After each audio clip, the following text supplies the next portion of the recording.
Hello, ladies and gentlemen. It's DManThaGr8 here, and I'm back with another episode of the DManThaGr8 podcast that I'll hopefully release on time this time. And I hopefully won't go off on a tangent and say something that'll make me scrap the whole episode. So today I'm here to talk about a lot of different stuff. I might make it a basketball light episode here, but I first off, I'm gonna kind of go into because I did sort of a bunch of different things with the last couple episodes that aren't going to get released. Um, and just to be frank with a lot of stuff, I'm gonna drink of water.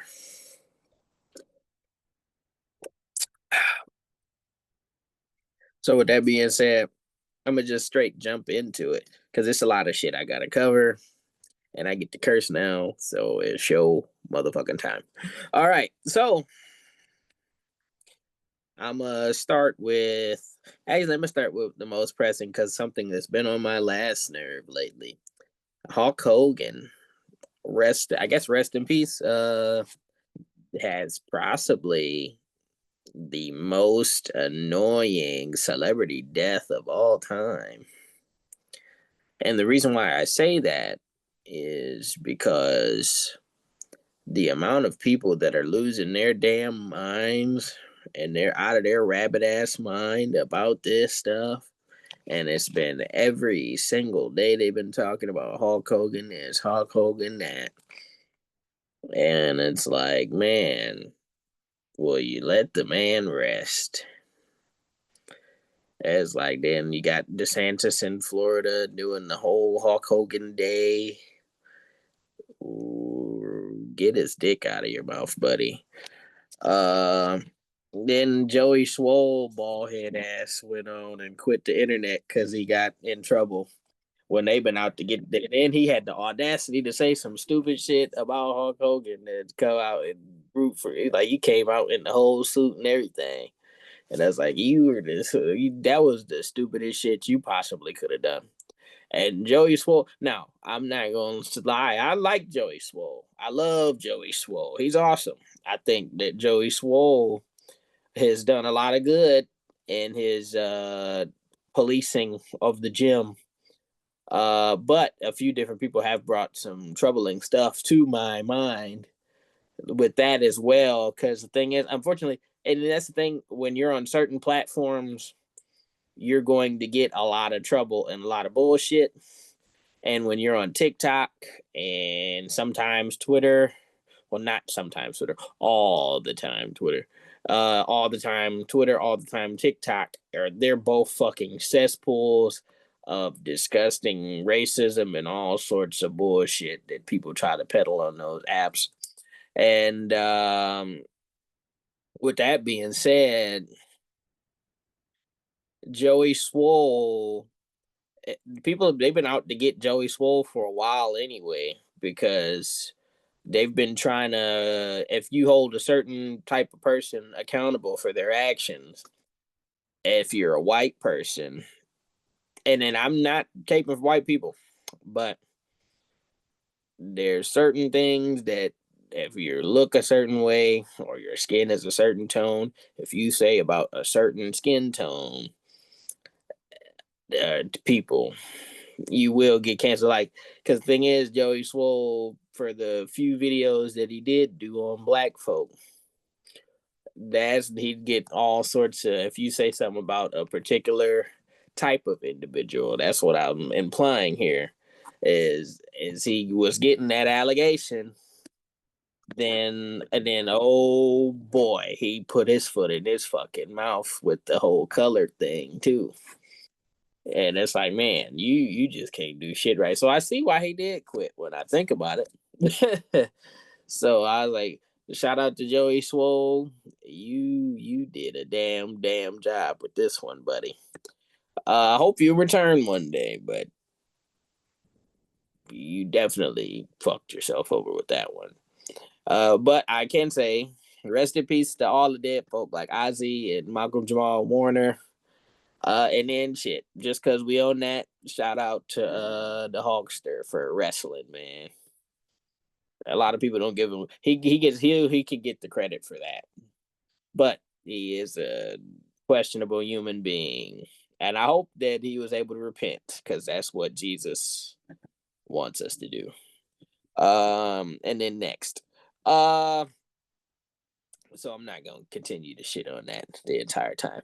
Then I'm about to. So I'm gonna just kind of because I put film on this thing, so I got to talk about a movie here and there, right?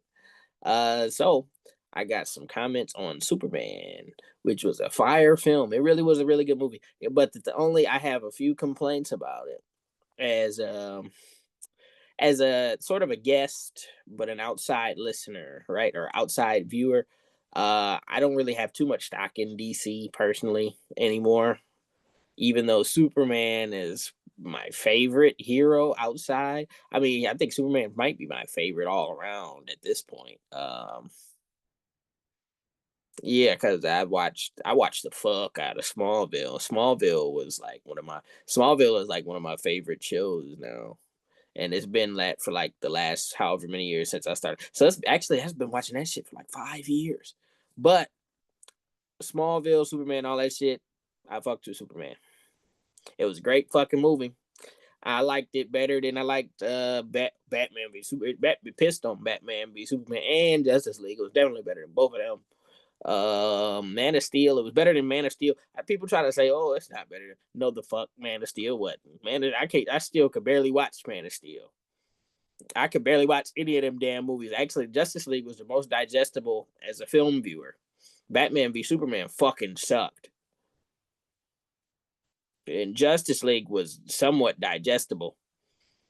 And as somebody who's seen it in theaters, I went to sleep when I first watched Batman v Superman because it was so annoying. Well, I shouldn't say all that. That's a little bit of a gas. But Batman v Superman sucked. But some complaints because I do got to complain about it because the reason why I wanted to talk about it because I get to complain about it because I get to complain about Mr. James Gunn. James Gunn, I enjoy your movie formats because, like I just said, I like the movie. But do you really have to do the same fucking fight scene in every movie, bro? Like that whole Mr. Terrific shit that you did with Yondu, that you did with what was fucking Idris supposed to be dead shot in the last Suicide Squad movie? Was he supposed to be dead shot in that? And he did the whole whistle shit where it goes around and beats up a whole room or kills a whole room of people, whatever the fuck. He do the same fucking fight scene in every movie. Then you hire the same niggas for every movie. Now I can't blame you for that because everybody like to hire the same people for every movie. So shout out and then you really shout out to my boy Nathan Fillion because he been working and it's like damn Nathan Fillion he's like the best he's the best not respected actor to me because it's like he's been in so many fucking awesome shows and movies and TV shows. He's been in so many awesome shit. He's been in so much awesome shit. And like I feel like it's like every time it's it's Nathan Fillion. And then it's like he's just been in all the cool movies and TV and shit. Shout out to Nathan Fillion. Because and then that's the thing he gave Nathan Fillion role and everything. And then that's the thing now. And honestly, we need more. We do need more posse cuts. So I can't even use that as a complaint against James Gunn because I appreciate James Gunn for using his people. You got to use your people. I know you could do the job that I need you to do, so I'm gonna hire you again. And I got consistent work. I feel it. But yeah, do some different shit, my guy. That's all I want. Give me an innovative fight scene every movie. You do the same shit every movie. It's just a different character, so he could do different shit with his shit, but it's the same fucking fight. And then with that, I'm gonna go from there. I'm gonna do one more. Let's see. I'm gonna do one more movie talk, and we're gonna get in a little bit of movie talk later that has something to do with what we're doing. But I gotta get to basketball. So I'm gonna do Fantastic Four. Fantastic Four was fire, and it pissed me off quite a bit less than Superman did. But that was just because I was watching the same fight scene in the James Gunn formula, the Krabby Patty formula, the James Gunn formula. But The Fantastic Four was heat. Uh, I liked how they did different with Reed Richards, and because the thing is, in this movie, it really did feel like I was looking at the smartest, like this, because it's like they'd be like, "Oh, Tony Stark is the smart guy, and Bruce Banner is the smart guy," and then like they'll invent cool shit and all of that. Like, what, like, because that's the thing about Iron Man. That was the smartest thing that they had Iron Man do. Then they had him do time travel in Endgame in like a couple weeks or whatever. And it's like, oh, I'm trying to figure out the component to figure out this. Where Reed Richards, he was just doing shit and he was cold with it. Like he was just nice with everything. He was like, "Oh, we could go to space." Oh, and it's like they traveled the multiverse type shit in like nothing, with like nothing. And like it wasn't no figure it out like Tony did. It was he just went in the lab and wrote an equation and figured that shit out like the coldest man in the world. Then they gave Invisible Woman. They showed that Invisible Woman really was the most powerful of all of the Fantastic Four, which was crazy to me because she don't really get to do shit. They just have her turn invisible, and that's most of the shit she do in most films. So it's like it's nice to see her get a shine to show she can do something. Then now they didn't let the Thing do as much as I thought they could have did with him, but the Thing is typically the guy when you think of Fantastic Four. Him and Human Torch are the one and two, right? I mean, Mr. Fantastic, he got the stretchy shit, but the stretchy shit didn't really matter that much. But when you talk about Human Torch and the Thing, Flame On, it's clobbering time. They're the guys that are like the heavy lifting, right? In most iterations of Fantastic Four. I never watched Fantastic Four 2015. I because I thought it was weird and the casting wasn't that great. Like, cause it's like how you hire a decent, you might I think they hired decent actors. It was just like weird because it's like part of the fucking story is Johnny and Sue are siblings. That's kind of important. Uh, and then them being involved and not being involved in the MCU is kind of eerie as well. And then the whole Michael B. Jordan being the Human Torch didn't really make much sense to me either. Uh, but I like Joseph and the other guy. And then that's the thing too. The four, their chemistry was really well, and they were very relatable. It was very I liked how they did it. Because the thing is, this is a formula that's failed time and time so far. Because even though I like the original, like the 2004 joints with Jessica Alba and Ian Ruffield. I don't know how you say his name, so I might have just fucked that up completely. But he's pretty good. I liked the dude that played the Thing. Love Chris Evans always. Chris Evans is the goat. Like when we talk about this superhero shit, there's gonna be a few niggas that are gonna be the niggas, and it's like, oh, this nigga's the goat, this nigga's the goat, this nigga's the goat. You talk about Patrick Stewart, Professor X, Hugh Jackman, Wolverine, Chris Evans, Captain America, Tony Stark, Iron Man, and then the Chris Hemsworth Thor, and if he can get him another banger movie, if Chris Hemsworth can get it, he gonna be in that because he's that guy. Uh, I still miss ScarJo as Black Widow. I'll always, even though I really do like old girl as Black Widow. I can't think of her name right now. I love her though, but I can't think of her name. Let me see. I don't feel like I'm gonna have too much dead air if I really sit and think and try to figure out her name right now. I'll think of it later and then mention it. Uh, let's see. So with that being said, like all the Avengers, the original Avengers are like that. So I was like, I'm hoping that they'll get more of. I'm hoping they'll get more. Like, see, I can't even think of the Hawkeye act. I can't think of what is her name, Haley Steinfeld. I can see I didn't take that far. I didn't take that far. But I'm hoping they bring Haley back to do more as Kate Bishop, and because the thing is, and then that's the thing too. You introduce all these new characters, and then they're in one series or one movie, and then you don't see him again for 2 years. Because I think 2021 was that, so we wouldn't see that character from Hawkeye that came out at the end of 2021 until 2026 or seven, whenever Avengers comes out.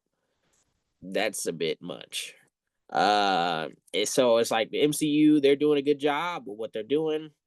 I don't necessarily like that they're gonna have RDJ come back as Doom, because it's like, why? And it's like you're literally milking every little bit, last bit of something out of this. Now it's like, maybe, just maybe, if he comes back as Doom in the movie, you could get the Iron Man cameo. It'll just be another version of Iron Man, not our Iron Man from our first however many MCU movies. But the MCU is another topic for another time. I can talk about the MCU all day. I could do this whole 45 minutes on MCU.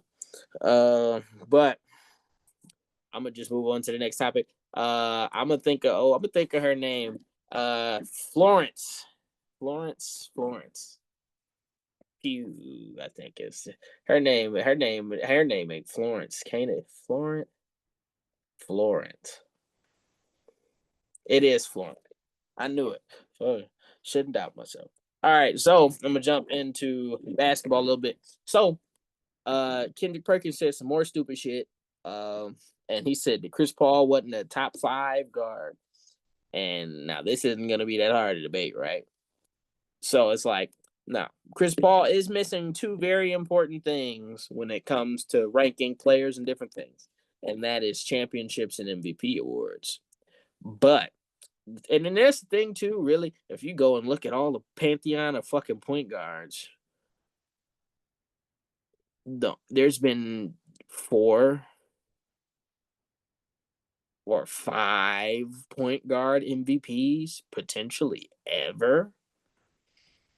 Because you got Magic Curry, Russell Westbrook with 1.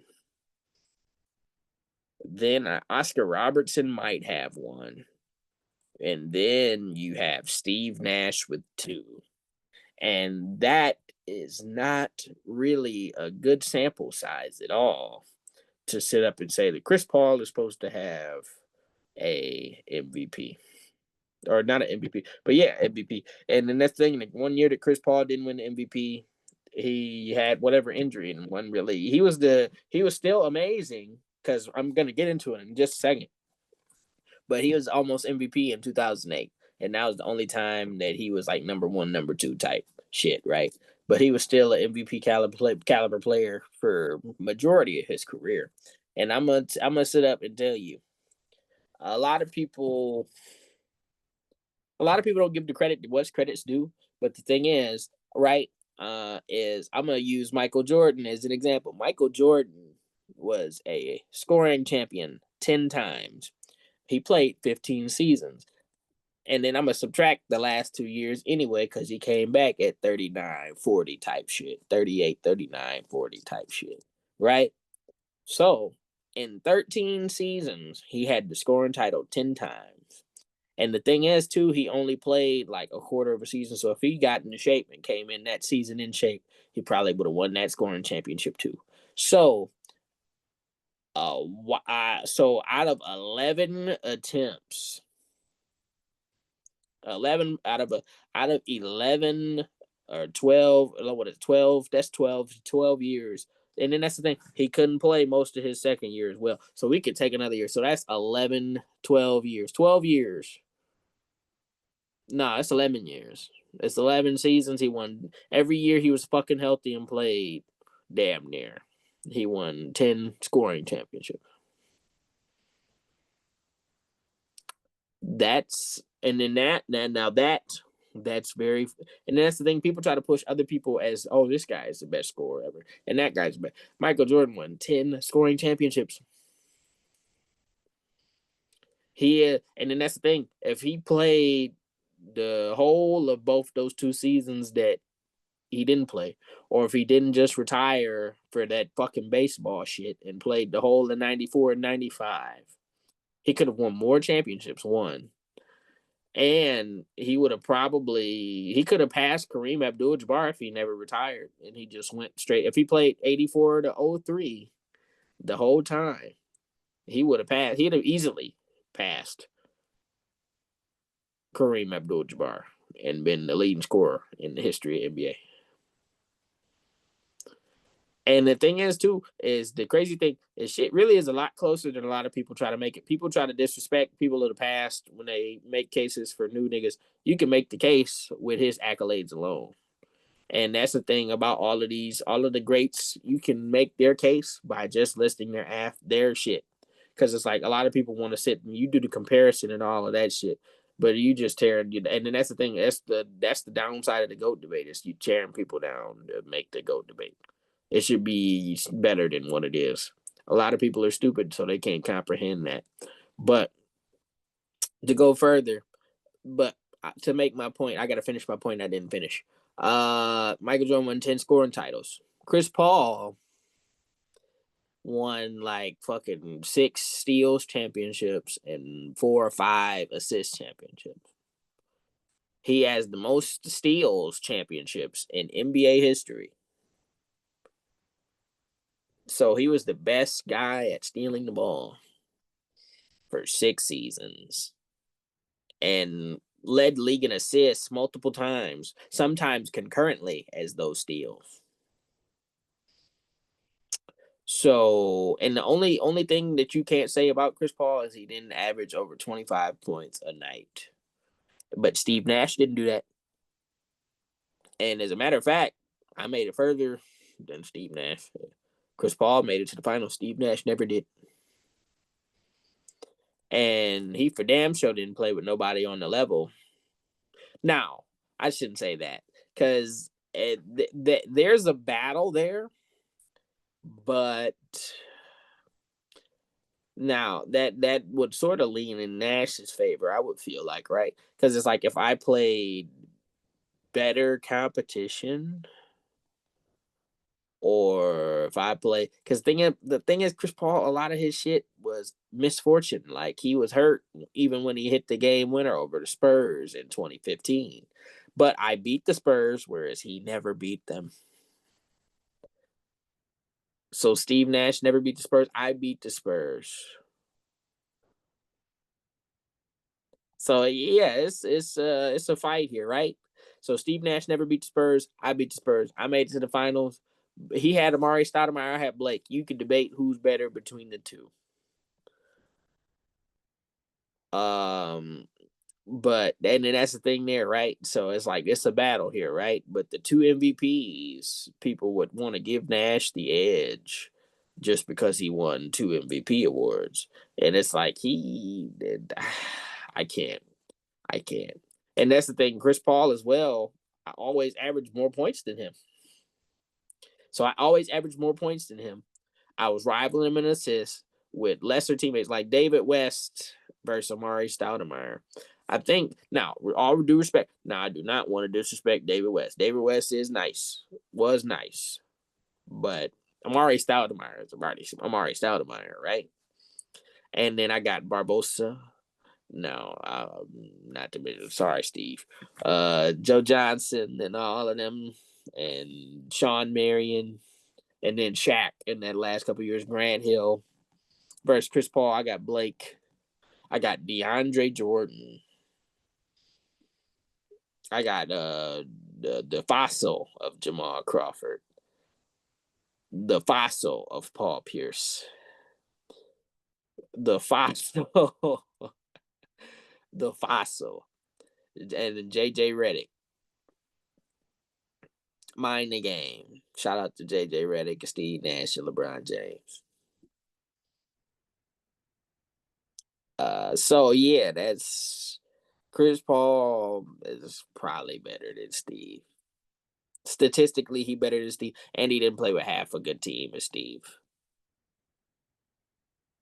And then that's the thing too. You can't say Steve didn't play with some because the thing is, at the twilight of Steve, he played with Kobe fucking Bryant, and probably his statistical best year in 2013. That was one of his better seasons. And Chris Paul, I played with Devin Booker. in probably his best seasons. But Devin Booker can get better. Same with I played with an older Kevin Durant against potentially the second or third. Well, let's see. Because the thing is, right, is championships, I guess, matter at the center spot more, right? Because a lot of centers got a lot of rings. So it's like Jokic with his one championship. Where does he rank with the Pantheon of big guy? But they had to play Jokic. I mean, they played Tim Duncan, and I'll give credit for that. That's a tall task to beat Tim Duncan, but Tim Duncan played with Parker and Ginobili. Kobe whooped their ass that next year. Beat the shit out of them niggas the next year. So, and then they lost in the first round to the Grizzlies. Mike Conley beat them, but you couldn't beat them with Zach Randolph and Mike Conley. So it's like, and then now there was 07 when they all the dudes got off the bench when Robert Horry did that very dirty hit on Steve Nash. Now that might have been a reason why they didn't ever get to beat him, because that was probably the time they were going to get him. But and then that was the difference between winning the championship and not winning the championship, because they had the Cleveland Cavaliers with just LeBron and a young LeBron that was so inexperienced. So yeah, I mean, Chris Paul is a top 5 point guard most likely. I value his shit a bit more than John Stockton's personally. Okay, you saying John Stockton the leader in assists and steals? He played every fucking game. Then there's the whole embellishment thing, which probably exists somewhere in there. But Chris Paul is not too far behind him. And it's like, shit, if Chris Paul played every game, like that nigga played every game, Chris Paul shit would be higher. Sure, probably. He might even have more. But that's the thing. Is like, you should get credit. That's the people don't want to give credit for people that are close, but not there quite. But the thing is like the difference.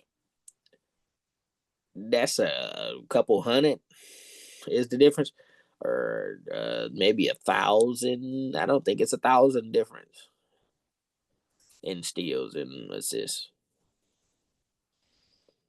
Chris Paul missed a good amount of time. He missed a year in like 09, I think. I could have been a whole difference of a whole career. He could have been, and then that's the thing statistically, and then that's the thing. I'm better than Russell Westbrook. He might have peaked higher, had a couple years where he was amazing and averaged a triple double, but I'm better than him. I'm just a better basketball player than him. He could never do what I did. I was the number one option on all of my teams almost. And then that's the thing. I guess, well, really, I guess Blake is the number one option, but it's like I was the number one option. Like everything ran through me. I'm the reason. Like the team wasn't even good till I got there. So, and Russell Westbrook. Now, no disrespect to Russ, love Russ, but no. He might have averaged more points than me, but and then he might have even led the league in assists a couple times. And he's like, okay, he got 25, 24, 25,000 points. That's not, I mean, I got the second or third most in steals and assists, whereas he will never be there on any of those. He won't be top 3 for damn sure. His career might be over soon. I might outlast him in the league. But I'm off Chris Paul. Kendrick Perkins is stupid as hell. Who else did I mention there? So I got John Stockton, Westbrook, and the other guy, Steve Nash. And then that's the thing about Jason Kidd. He got the numbers. Jason Kidd actually might have an argument over me because he has the stats too, because he's number 2 or number 3 to my number 2 or number 3. So he has a ring, and he got number 2 and number 3, and he was almost the MVP a couple times, and he almost won the championship. So as the star, with nobody that was really like that as a scorer on his team, Now, Jason Kidd, he is underrated, and he should get more credit than he does.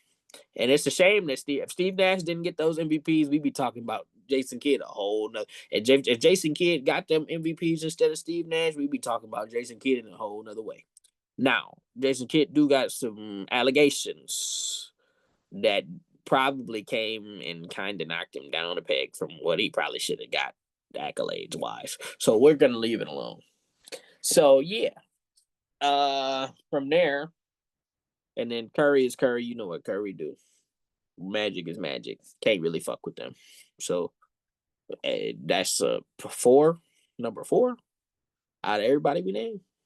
I don't know who's better than now Russell Westbrook and all them, but number four ain't bad when that's the comparison, right? Because Jason Kidd did get that championship eventually. He just took the right situation. But and he played against Kobe Bryant and Shaq and Tim Duncan, peak Tim Duncan in the finals. So were you really gonna win? Actually, I gotta drop this basketball too. Let's see, I'll make sure I'm not gonna run over too much. So I'm gonna make this basketball take real quick. So they keep trying to run this damn Tracy McGrady narrative. Tracy McGrady was a playoff choker. And I don't really have to fucking iterate too much more than that. The nigga never made it out the first round. And then the one time he did is on a technicality because he got picked up by a team that dropped the guy in the playoffs that was in the conference finals. So did that shit.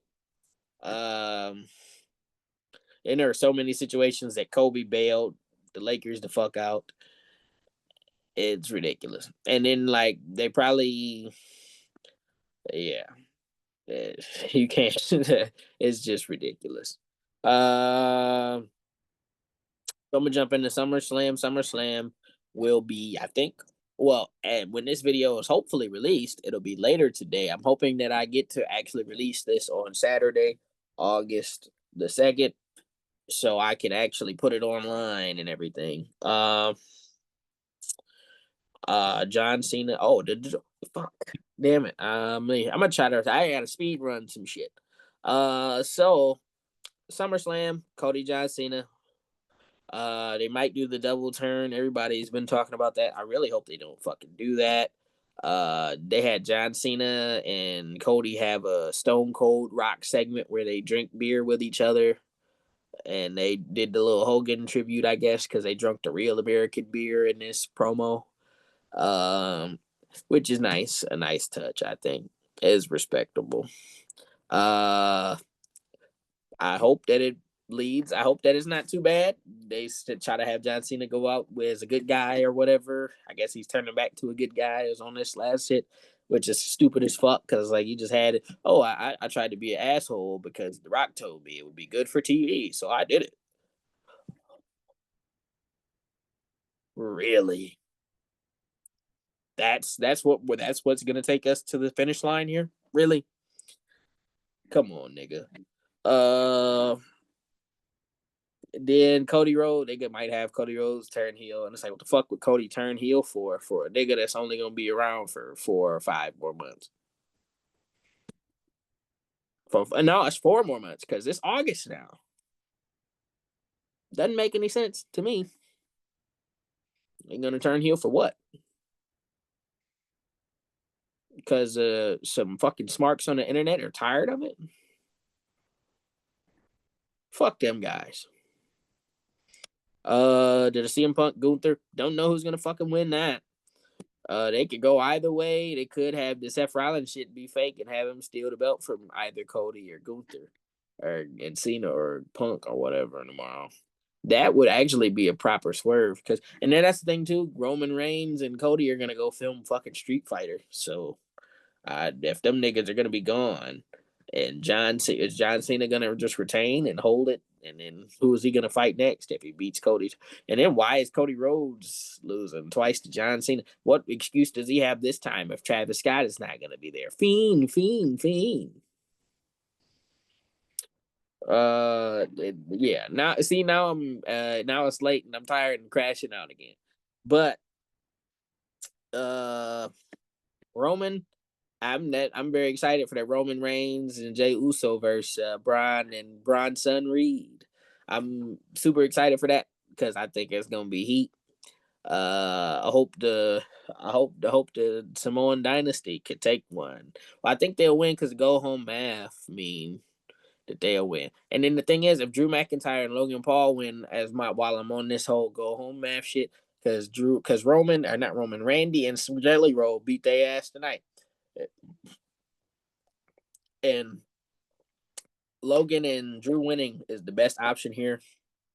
Like it would be literally the fucking worst thing they could do is have Jelly Roll and Randy win because Drew McIntyre it typically beats Randy Orton's ass. And when he was WWE champion, he handled Randy every single time, and Randy got lucky and beat him once and took the belt, but then Drew took it right back. So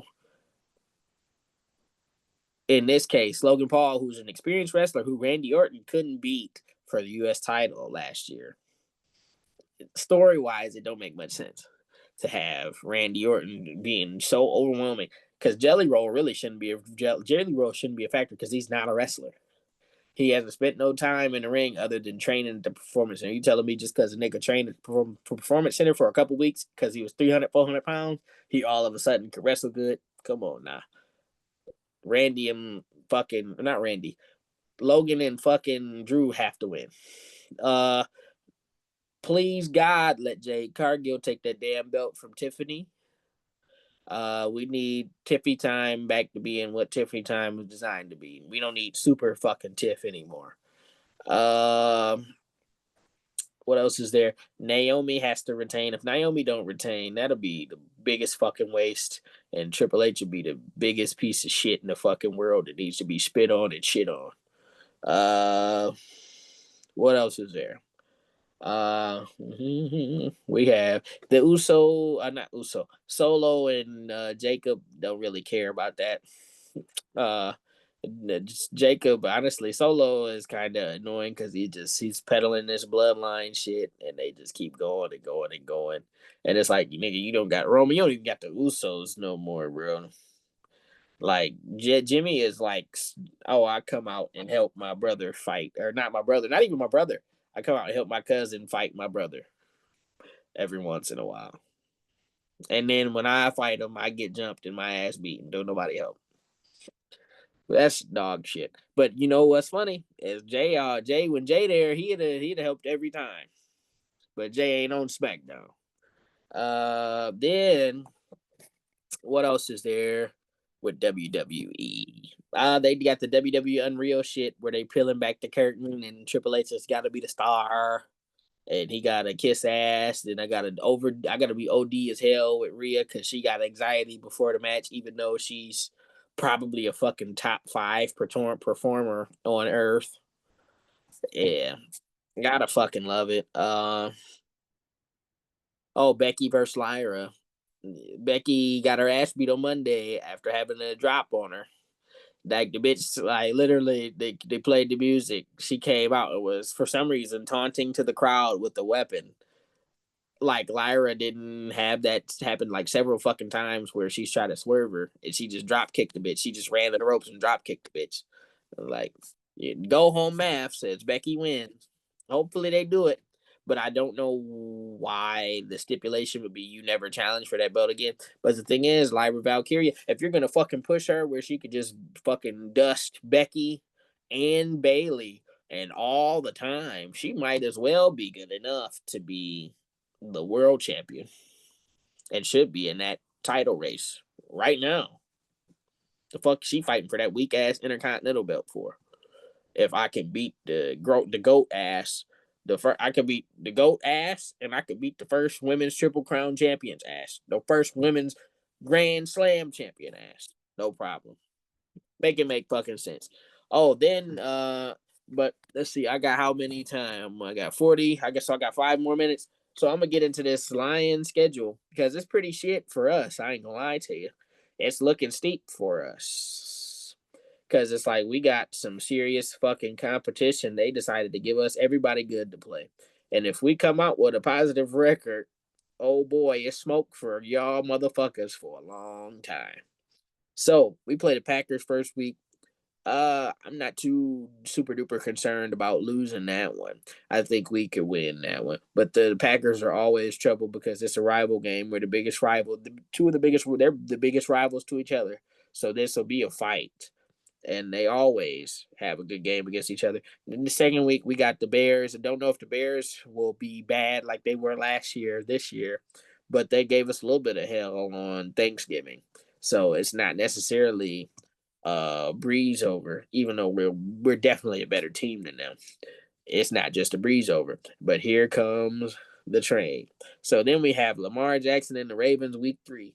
And I don't know how this shit's gonna fucking go. Cause the last time we played the Ravens, I remember being with the people I was with, and oh boy, they beat the Lions ass. And it was bad. It pissed me off. Damn near ruined my Sunday. No, it didn't. It didn't ruin my Sunday, but it was annoying as fuck. Then they got the easy game, the Browns. Oh, the Browns don't really got shit. Deshaun Watson's washed, injured all the time. Shadura might play. We'll see how he look. Easy dub. Then the week after that, you get Joe Burrow and the Bengals, who are trying to come back for this next year as a unit. Hopefully the defense is still ass, so we can try to beat their ass out the gym, because Joe Burrow is gonna come get us if we don't. So then we have the runner-up Chiefs, Patty Mahomes and all of them. We beat them that beginning of the year. We played them last couple years ago, but I don't know if this shit gonna just work like that every year. Gonna be a tough win, tough game. See if we can win it. Then we got the Buccaneers, who beat our ass last year. Were one of the few teams that was able to beat us in the regular season. So it could go anyway, honestly. But hopefully we're on a good roll by then. But the thing is, with all those games in a row, all them high pressure, all these great teams in a row, gonna be a tough one. Week 8 bye week. Week 9 we play our Vikings. We play the Vikings. Vikings, I don't know if they're gonna be as good as this past season, but I don't see why they would be any worse. Sam Darnold, I think, is gone. So who knows what'll happen with that team. But then the week after that, we played the team that took us out, the Commanders. Uh, I hope that we can overcome the sins of our past in that game. Then we played the defending champion Eagles in week 11. Gonna be a real tough game. I'm happy we get some chances to sort of prove ourselves, to sort of uh, gain a window to see, hey, this is who we'll likely be playing if we make the conference championship and the Super Bowl. You know. Then we got an easy game, Giants, week 12. Then we got the Packers again that week of November 27th around Thanksgiving time. I think that is Thanksgiving. So we'll see what happens there. Thanksgiving, people would either want to be there or don't want to be there, you know. Then we got the Cowboys, December 4th. Tough game, because the Cowboys are definitely trying to make a comeback. And we got the Rams, the week 15. It might be a tough one there. Then we play the Steelers, week 16. Steelers are always a tough matchup for anybody. Then on Christmas Day, 4 days later, we turn around and play a rival game versus the Vikings, week 17. Not really liking the timing of that game. And then as well, the Vikings, like I said before, they either could be as good as last year, could be a little bit better. But the thing is, it'd be hard to be too much better than what they were last year. Then we're gonna get week 18. Week 18, we play the Bears again. Should be a fairly easy one, because I think the Bears might have quit by that point. So hopefully they have, and we can have an easy last week before the playoffs, if we fucking make it, with all the fucking super teams we're gonna be fucking playing.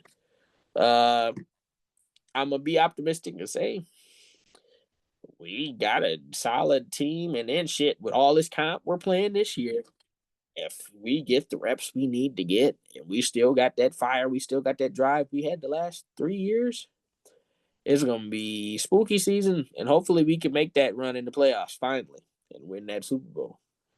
And then it's 45 minutes, so it's about my time. So God bless, and I'll catch you guys later.